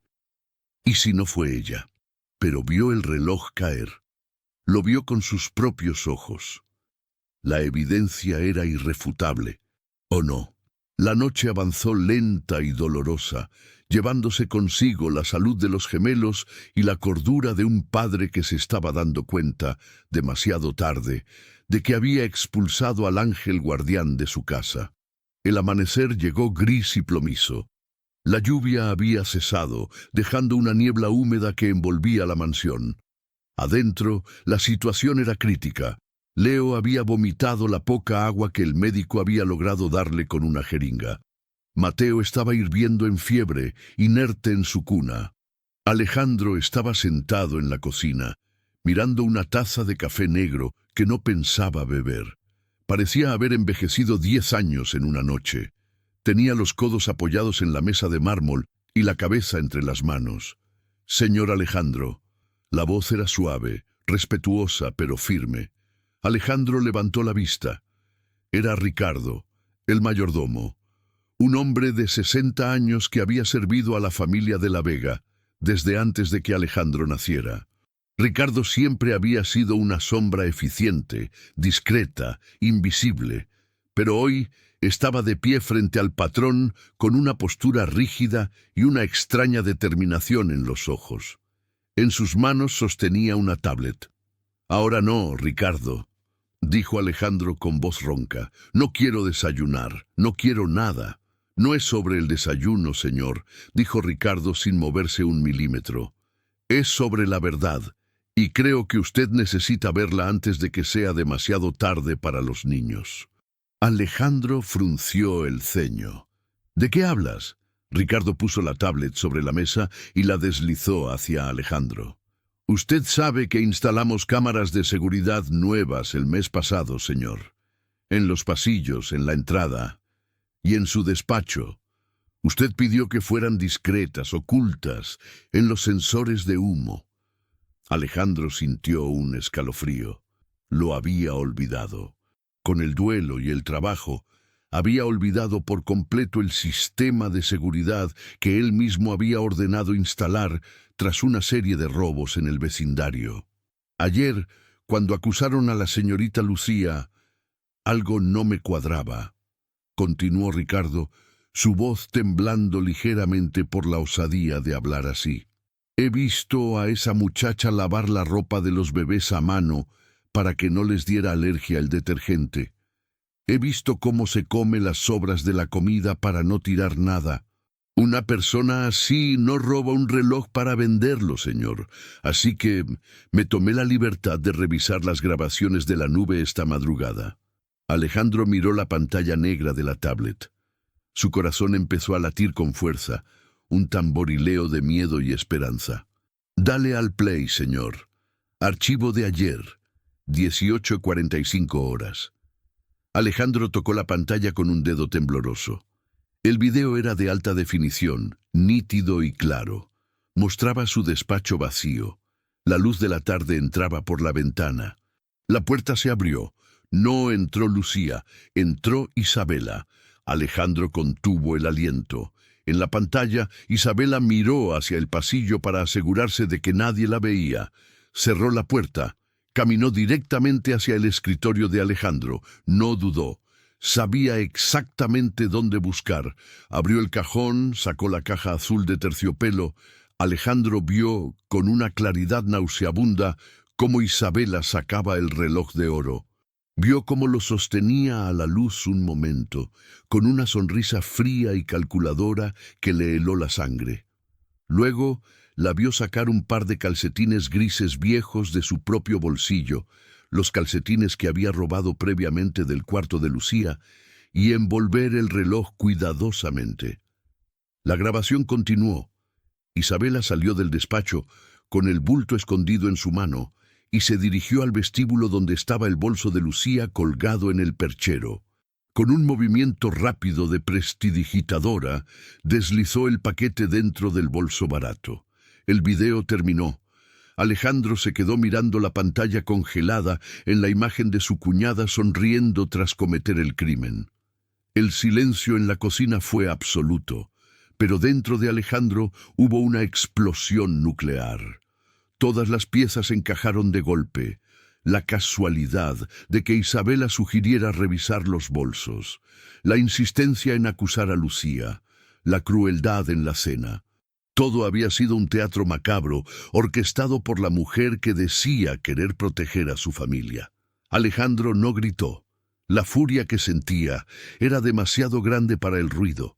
Era una furia fría, letal, absoluta. Se levantó de la silla lentamente. Sus manos ya no temblaban, estaban cerradas en puños de hierro. ¿Dónde está ella?, preguntó Alejandro, con una voz que sonaba como grava triturada. La señorita Isabela está en el salón azul, señor, respondió Ricardo con una satisfacción apenas disimulada. Está tomando mimosas y eligiendo música para el funeral de los niños, si me permite la expresión. Dijo que había que ir preparándose. Alejandro sintió una arcada de asco puro. Agarró la tablet. Gracias, Ricardo. Acabas de salvar a esta familia. Alejandro caminó hacia el salón azul. Sus pasos retumbaban en el suelo de madera. No corría. Caminaba con la determinación de un verdugo. Abrió las puertas dobles de par en par. Isabela estaba recostada en un sofá, con una copa de champán y jugo de naranja en la mano, hojeando una revista de moda. Al ver entrar a Alejandro, sonrió. «Buenos días, querido. Ya se callaron esas bestias. Espero que hayas dormido algo. Estaba pensando que deberíamos redecorar la habitación infantil cuando... Ya sabes, cuando pase lo inevitable. El azul es muy deprimente». Alejandro no dijo nada. Caminó hasta ella, le arrancó la revista de las manos y la tiró al suelo. Luego puso la tablet frente a su cara, a 5 centímetros de su nariz perfecta. «Mira», ordenó. «¿Qué es esto, Alejandro? Estás siendo muy rudo». «¡Mira!», gritó él, un sonido gutural que hizo que Isabela soltara la copa. El cristal se rompió contra el suelo, derramando el líquido pegajoso sobre la alfombra. Isabela miró la pantalla. Vio su propio crimen reproduciéndose en bucle. Su rostro se descompuso. La máscara de arrogancia cayó, revelando el miedo patético de una rata acorralada. «Alejandro, yo puedo explicarlo. Es un montaje. Hoy en día, con la inteligencia artificial». «¡Cállate!». Alejandro la agarró por el brazo, levantándola del sofá con una fuerza que la hizo gemir de dolor. «No te atrevas a mentir más. Te vi destruir la vida de una inocente. Te vi condenar a mis hijos a la muerte por tus celos enfermos». La arrastró hacia la puerta. Isabela intentaba clavar los tacones en el suelo, pataleando. «Me haces daño. Soy la hermana de tu esposa. Soy tu familia». Alejandro se detuvo en seco y la miró a los ojos. Había tanta oscuridad en la mirada de él que Isabela dejó de luchar. «Tú no eres familia, tú eres el diablo. Elena estaría vomitando de vergüenza si te viera. Intentaste matar a sus hijos, quitándoles a la única persona que los ama. Llegaron a la puerta principal. Alejandro la abrió. Afuera, el día era gris y frío. «Alejandro, no puedes echarme. ¿A dónde voy a ir? Mis cosas están aquí». «Te mandaré tus cosas en bolsas de basura, que es donde pertenecen», dijo Alejandro. «Tienes 5 minutos para salir de mi propiedad. Si te veo después de eso, o si vuelves a acercarte a mis hijos, publicaré este video en internet y te aseguro que no podrás caminar por la calle sin que te escupan». «Desaparece». La empujó fuera. Isabela tropezó y cayó de rodillas en el camino de entrada húmedo, manchando su traje de diseñador de lodo. «Me las pagarás», chilló ella histérica con el maquillaje corrido. «Sin mí no eres nada. Esos niños se van a morir y será tu culpa». Alejandro cerró la puerta en su cara, silenciando sus amenazas. Se quedó apoyado contra la madera maciza, respirando agitadamente. La casa estaba en silencio por un segundo, pero luego el llanto débil de Leo bajó desde la planta alta como un recordatorio urgente. La justicia estaba hecha, pero el daño no estaba reparado. Alejandro miró sus manos. Eran las manos que habían echado a Lucía a la tormenta. «Soy un imbécil», susurró, sintiendo el peso de la culpa aplastarlo. «Dios mío, ¿qué he hecho?». Corrió hacia las escaleras. Ricardo lo esperaba al pie de los escalones. «Prepara el coche, Ricardo», ordenó Alejandro bajando los escalones de 2 en 2. «Sé dónde vive, o al menos sé dónde vivía». «Señor», dijo Ricardo suavemente, «hay un problema.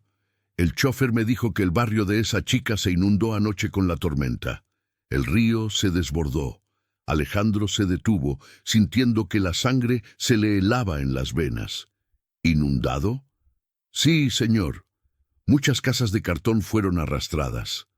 Alejandro no esperó a escuchar más. Salió corriendo hacia su coche deportivo, sin importarle la lluvia, sin importarle nada. Tenía que encontrarla, tenía que rogarle perdón, porque si a Lucía le había pasado algo, él no solo habría matado a la mujer que amaba en secreto, sino que habría firmado la sentencia de muerte de sus propios hijos. El motor rugió y el coche salió disparado hacia los barrios marginales, en una carrera contra el tiempo, el agua y la muerte. El Porsche negro de Alejandro rugía como una bestia herida mientras devoraba el asfalto mojado de la autopista, pero al desviarse hacia la entrada de la colonia La Esperanza, la velocidad se convirtió en una trampa mortal. El pavimento terminó abruptamente, dando paso a caminos de tierra convertidos en ciénagas de lodo viscoso por la tormenta de la noche anterior. Alejandro tuvo que frenar de golpe. Su coche deportivo, una máquina diseñada para pistas de carreras alemanas, patinó peligrosamente, sus neumáticos de perfil bajo hundiéndose en el fango marrón. «¡Maldita sea!», gritó, golpeando el volante con frustración.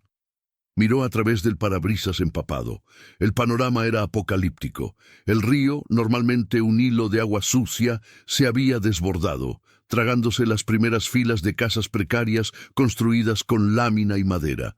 Había gente caminando con el agua hasta las rodillas, sacando colchones empapados, sillas de plástico y bolsas de basura con lo poco que habían salvado. El olor era penetrante, una mezcla de agua estancada, desagüe y desesperanza. Alejandro abrió la puerta del coche. No le importó dejar su vehículo de $200,000 abandonado en medio del camino, a merced de los ladrones.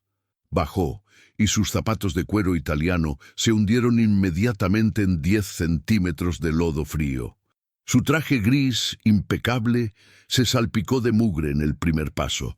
«¡Lucía!», gritó, su voz perdiéndose entre el ruido de sirenas lejanas y los gritos de los vecinos que intentaban rescatar sus techos. «Lucía Méndez». Nadie le hizo caso. Para ellos, él era un extraterrestre, un hombre rico en un traje caro que venía a ver la miseria como si fuera un zoológico. Alejandro corrió, resbalando, cayendo sobre una rodilla, levantándose de nuevo sin importarle el dolor ni la mancha que ahora cubría su pantalón. Llegó a lo que el GPS de Recursos Humanos indicaba como la dirección de Lucía.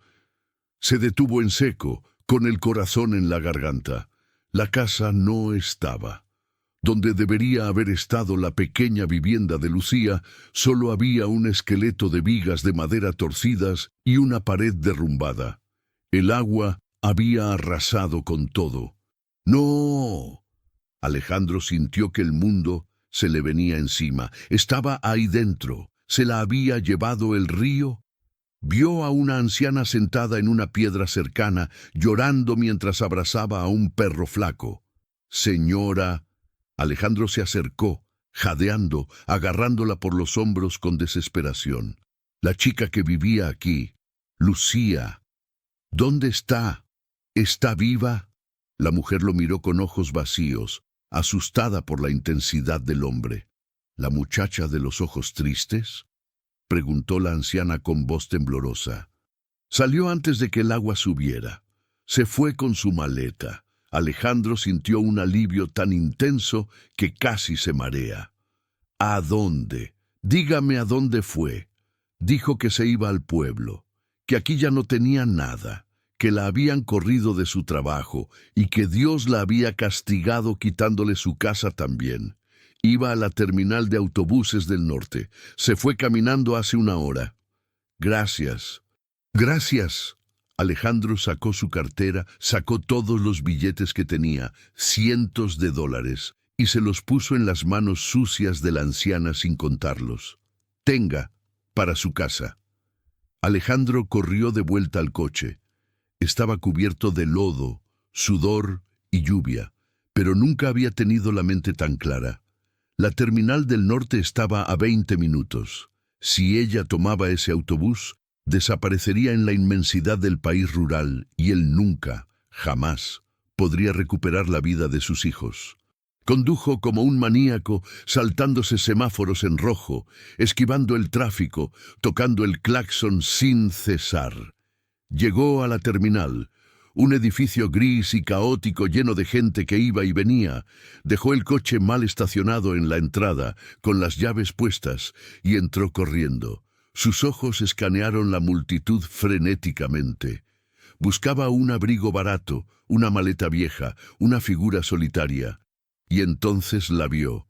Estaba en la fila de la ventanilla de salidas económicas. Llevaba el mismo vestido de la noche anterior, ahora seco pero arrugado, y una chaqueta de lana que le quedaba grande. Tenía la cabeza baja, derrotada, contando unas monedas en su mano para ver si le alcanzaba para el pasaje. ¡Lucía! El grito de Alejandro hizo que medio terminal se girara. Lucía se tensó. Conocía esa voz. Era la voz de sus pesadillas. La voz del hombre que la había humillado y echado a la calle como a una criminal. Se giró lentamente. Cuando vio a Alejandro, abrió los ojos con incredulidad. El magnate Alejandro de la Vega parecía un vagabundo. Tenía barro hasta las rodillas, la camisa desgarrada en una manga, el pelo pegado a la frente por el sudor y una expresión de angustia terrorífica en el rostro. Lucía dio un paso atrás, protegiendo su maleta instintivamente. «No se acerque», dijo ella con voz temblorosa pero firme. «No tengo nada. Ya revisó mi bolso. No tengo su reloj. Déjeme en paz». Alejandro llegó hasta ella, ignorando a la gente que murmuraba. Se detuvo a 2 metros, respirando con dificultad. «Lucía, no vengo por el reloj», jadeó él. «Sé que no lo robaste. Lo sé todo. Vi el video. Fue Isabela. Ella lo puso ahí». Lucía lo miró, y una sombra de dolor cruzó su rostro. La verdad llegaba tarde. El daño ya estaba hecho. «Me alegro de que haya encontrado su reloj, señor», dijo ella con frialdad, dándose la vuelta hacia la ventanilla. «Ahora, si me permite, voy a perder mi autobús. Quiero irme lejos de usted y de su gente». «¡No puedes irte!». Alejandro la agarró suavemente del brazo.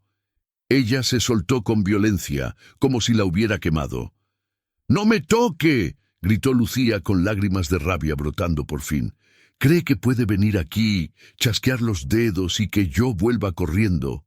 Me trató como a una ladrona, me humilló frente a todos, me echó a la lluvia mientras yo le rogaba por sus hijos. Mi casa se cayó, señor. Lo perdí todo anoche mientras caminaba bajo el agua porque usted no me dejó quedarme ni en el porche. Las palabras de ella eran puñales, y cada una daba en el blanco. Alejandro sintió el peso de su propia crueldad. Tenía razón. No merecía su perdón. Pero entonces pensó en Leo y Mateo. Pensó en el silencio mortal de la habitación infantil. «Mis hijos se están muriendo», dijo Alejandro. Su voz se rompió. No fue una metáfora, fue una confesión brutal. Lucía se detuvo. La mano con la que sostenía su boleto tembló. ¿Qué? Desde que te fuiste, no han parado. O mejor dicho, pararon porque ya no tienen fuerzas. Alejandro hablaba rápido, atropelladamente, con lágrimas corriendo por su cara sucia. No comen, no duermen. El médico dice que es depresión profunda. Se están dejando apagar, Lucía. Te llaman, solo te llaman a ti. Lucía cerró los ojos. Podía escuchar en su mente el llanto de los gemelos. Sentía el peso fantasma de sus cuerpos en sus brazos. Su instinto maternal, esa fuerza biológica imparable, empezó a tirar de ella. «No es mi problema», susurró ella intentando convencerse a sí misma. «No son mis hijos». «Lo son», replicó Alejandro. «Tú lo dijiste. La sangre no importa. Tú les diste vida cuando yo no pude. Tú eres su madre, Lucía». Alejandro hizo entonces algo que nadie en esa terminal, ni nadie en el mundo financiero, hubiera creído posible. Allí, en medio del suelo sucio de la estación de autobuses, rodeado de extraños, el orgulloso Alejandro de la Vega se arrodilló. Hincó ambas rodillas en el piso de cemento. Juntó las manos en súplica. Bajó la cabeza ante la sirvienta a la que había despreciado. «Te lo suplico», dijo llorando abiertamente. «No te lo pido como tu jefe, no te ofrezco dinero, te lo pido como un padre que está aterrado. Sálvalos. Si te vas, ellos mueren. Si tienes que odiarme, ódiame. Pero no los castigues a ellos por mis errores. Vuelve, por favor». El silencio en la terminal era absoluto. La gente observaba la escena, atónita. Lucía miró al hombre destrozado a sus pies. Vio su espalda temblando por los sollozos. Vio la mancha de lodo en sus pantalones caros. Vio la verdad desnuda de su amor por esos niños. Su corazón, que había intentado endurecerse para sobrevivir, se rompió de nuevo, pero esta vez de compasión. Soltó su maleta. Se agachó frente a él y con sus manos curtidas le tomó el rostro y le obligó a levantar la mirada. «Levántese, señor», dijo ella suavemente. «Un padre no se arrodilla, un padre lucha».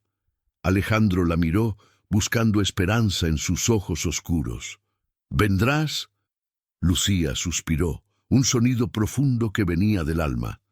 «Vamos», dijo ella, tomando su mano para ayudarlo a levantarse. «Mis niños tienen hambre, y no voy a dejar que esperen ni un minuto más». El viaje de regreso a la mansión fue una carrera contra la muerte, pero esta vez el silencio en el coche no era tenso. Era un silencio cargado de propósito. Alejandro conducía con una mano en el volante y la otra apretando el teléfono, coordinando con el médico. «Estamos llegando, preparen todo». «¿Cómo siguen?», preguntaba cada 5 minutos. «Estables, pero muy débiles», respondía la voz metálica del doctor Cárdenas por el altavoz. «El ritmo cardíaco de Leo es lento. Dense prisa». Lucía iba en el asiento del copiloto, mirando por la ventana pasar los árboles como borrones verdes. Sus manos estaban entrelazadas sobre su regazo, apretando los nudillos hasta que se pusieron blancos. Rezaba. Rezaba a la Virgen, a los santos y al espíritu de su propio hijo Gabriel para que no fuera demasiado tarde. No podía soportar perder a otro niño, no sobreviviría a otro ataúd blanco. Cuando el coche derrapó en la entrada de grava de la mansión, Ricardo ya estaba esperando en la puerta abierta. El viejo mayordomo, normalmente impasible, tenía los ojos rojos. Al ver bajar a Lucía del coche, se santiguó. «Gracias a Dios», murmuró Ricardo. «Gracias a Dios que ha vuelto, hija». Lucía no esperó saludos. Salió del coche corriendo, dejando atrás a Alejandro. Subió las escaleras del pórtico de 2 en 2, cruzó el vestíbulo donde horas antes había sido humillada y voló escaleras arriba hacia la habitación infantil. El sonido que la recibió al llegar al pasillo de arriba le heló la sangre. No había llanto. Había un silencio absoluto, un silencio pesado, clínico, oloroso a alcohol y medicamentos. Lucía empujó la puerta. La habitación estaba en penumbra. El doctor Cárdenas estaba inclinado sobre la cuna de Leo, escuchando su pecho con el estetoscopio, con una expresión de concentración dolorosa. Una enfermera estaba intentando ponerle una vía intravenosa en el bracito de Mateo, que estaba flácido sobre el colchón. «¡Déjenlos!», gritó Lucía. El médico levantó la cabeza sobresaltado. La enfermera se apartó. Lucía entró como un torbellino de vida en ese cuarto de muerte. Se acercó a la cuna de Mateo primero. El bebé estaba pálido, casi gris, con los ojos hundidos y cerrados. Parecía una muñeca de cera abandonada. «Mi amor, mi chiquito, aquí está mamá», susurró Lucía, con la voz quebrada por la emoción. Metió las manos en la cuna y lo levantó. El cuerpo del bebé estaba frío, no reaccionó al contacto. Lucía sintió un pánico atroz. «¡Mateo!», lo llamó, sacudiéndolo suavemente. «¡Despierta! ¡Ya llegué!». Se sentó rápidamente en el sillón de lactancia, se desabrochó la blusa con movimientos rápidos y torpes y pegó al bebé a su piel. «Vamos, mi vida. Huele. Estoy aquí». Alejandro, que había llegado a la puerta y observaba desde el umbral sin atreverse a entrar, contuvo la respiración. El médico también se quedó inmóvil. Todo el universo parecía concentrarse en ese milímetro de distancia entre el niño y la madre. Mateo no se movía. Lucía empezó a llorar, lágrimas calientes cayendo sobre la frente fría del bebé. Empezó a tararear la misma nana que cantaba siempre, la vibración de su pecho resonando contra el cuerpo del niño. «Duérmete, niño, duérmete ya». Y entonces ocurrió el milagro. Una pequeña mano se movió, un dedo débil rozó la piel de Lucía. Mateo abrió los ojos. Estaban vidriosos, cansados, pero cuando enfocaron el rostro de Lucía, cuando olieron su aroma inconfundible, una chispa de reconocimiento se encendió en ellos. El bebé abrió la boca y buscó. El momento en que se enganchó al pecho fue doloroso para Lucía. Sus pechos estaban llenos y sensibles, pero fue el dolor más dulce que había sentido jamás. Mateo empezó a succionar, primero débilmente, luego con más fuerza, con desesperación, con hambre de vida. «Está comiendo», susurró el doctor. Cárdenas, incrédulo. «Su ritmo cardíaco está subiendo». «Es increíble», pero Lucía no había terminado. Miró a la otra cuna. «Tráigame a Leo», ordenó mirando a Alejandro. Alejandro obedeció al instante. Fue a la cuna. Tomó a su otro hijo, que gemía bajito, y se lo llevó a Lucía. Ella acomodó a Mateo en un lado y recibió a Leo en el otro brazo, completando el círculo.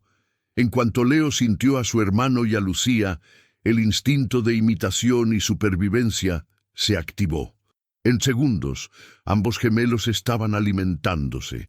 El color empezó a volver a sus mejillas casi visiblemente, como si Lucía les estuviera transfiriendo su propia sangre, su propia vitalidad.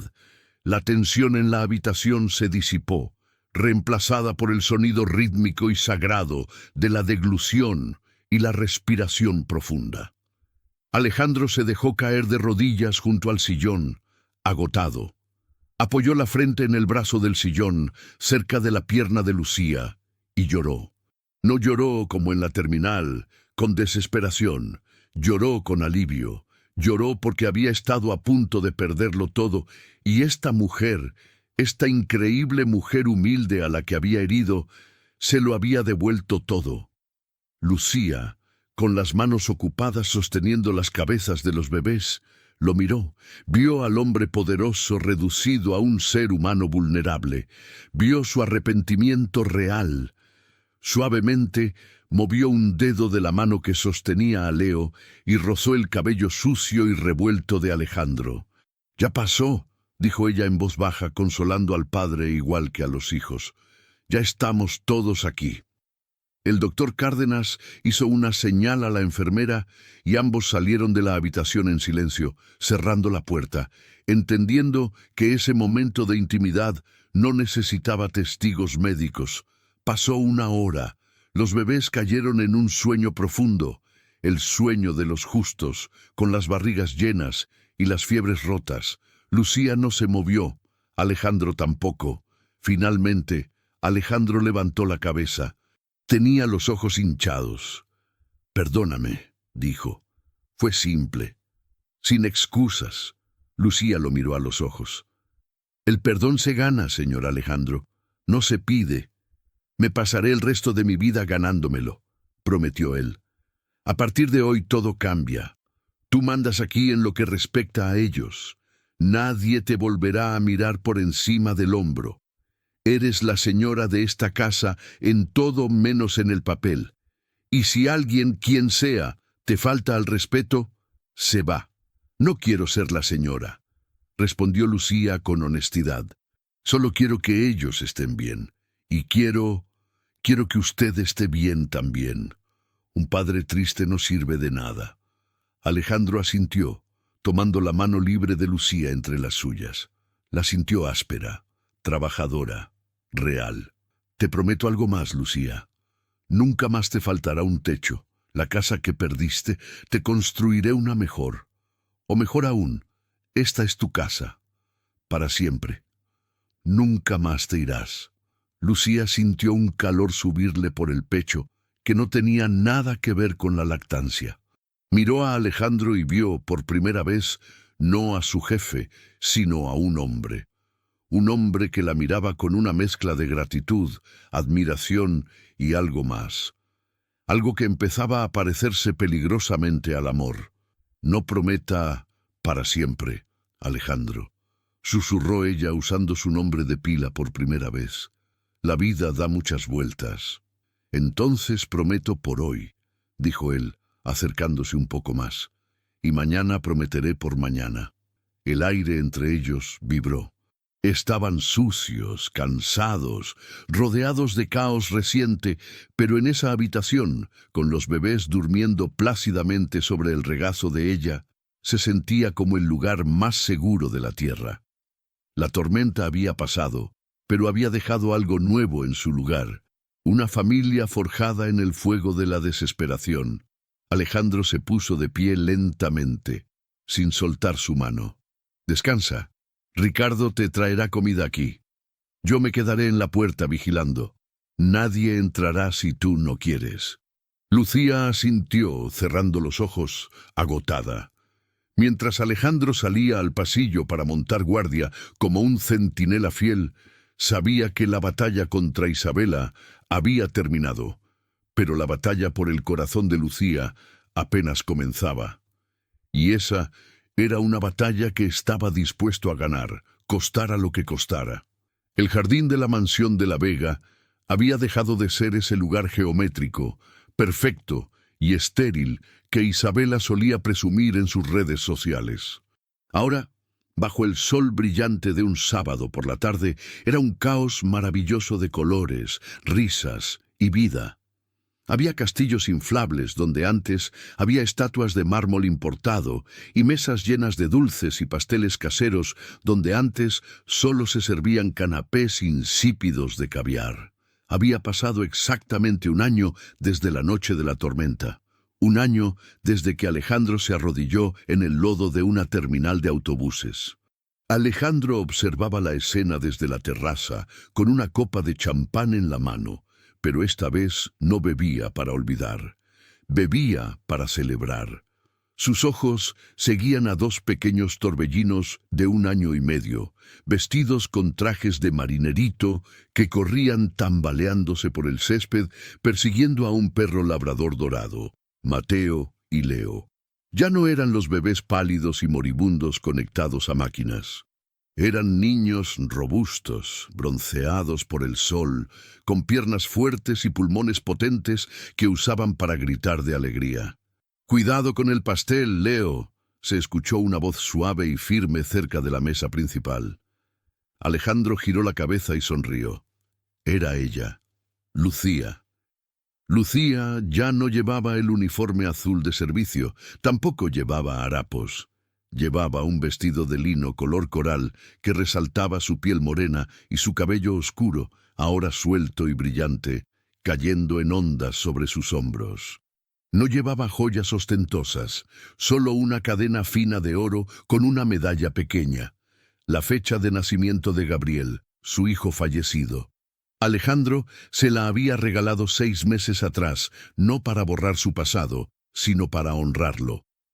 La transformación de Lucía no había sido solo externa. En ese año, había terminado su bachillerato acelerado y había empezado a estudiar enfermería pediátrica. «Quiero saber curarlos, no solo amarlos», le había dicho a Alejandro una noche mientras estudiaban juntos en la biblioteca. Pero hoy, en el cumpleaños de los gemelos, Lucía parecía tensa. Alejandro bajó los escalones de la terraza y se acercó a ella. Notó cómo algunos invitados, la crema innata de la sociedad que había vuelto a invitar, no por gusto, sino por obligación empresarial, la miraban de reojo y susurraban detrás de sus abanicos. «Es la criada», decían, «la que amamantó a los niños. ¿Te imaginas? El señor de la Vega la tiene viviendo aquí como una reina. ¡Qué escándalo!». Lucía escuchaba los murmullos. Mantenía la cabeza alta, pero Alejandro vio cómo sus manos apretaban la tela de su vestido. El estigma de clase era una mancha difícil de borrar en ese mundo hipócrita. Alejandro llegó a su lado y, sin dudarlo, pasó su brazo alrededor de su cintura, atrayéndola hacia él frente a todos. El contacto fue eléctrico. Los murmullos cesaron de golpe. «Estás hermosa», le susurró al oído, ignorando a las viejas chismosas. Lucía lo miró, y sus ojos oscuros se suavizaron. «Estoy nerviosa, Alejandro. Toda esta gente me miran como si fuera un bicho raro, como si me hubiera robado un lugar que no me corresponde». «¡Que miren!», dijo Alejandro con una sonrisa desafiante. «¡Que miren bien, porque están viendo a la verdadera dueña de esta casa!». «Alejandro, no digas eso», empezó a protestar ella. «Es la verdad. Sin ti, esta casa sería un cementerio de lujo». En ese momento, Mateo se cayó al pasto y empezó a llorar. Antes de que Alejandro pudiera moverse, Lucía ya estaba allí. No llamó a una niñera, se agachó, sin importarle ensuciar su vestido nuevo. Levantó al niño, le limpió las rodillas y le dio un beso sonoro que lo hizo reír al instante. Esa escena, tan simple y tan poderosa, fue el catalizador que Alejandro necesitaba. Hizo una señal al DJ para que cortara la música. El silencio cayó sobre el jardín. Los camareros se detuvieron con las bandejas en el aire. Alejandro tomó un micrófono. «Buenas tardes a todos». Su voz, acostumbrada a dirigir consejos de administración, resonó clara y potente. «Gracias por venir a celebrar la vida de mis hijos, Mateo y Leo». Miró a la multitud. Vio caras conocidas, socios, banqueros, gente que medía el valor de una persona por su cuenta bancaria. «Muchos de ustedes conocen la historia de este último año», continuó Alejandro. «Saben que perdí a mi esposa, Elena. Saben que mis hijos enfermaron gravemente.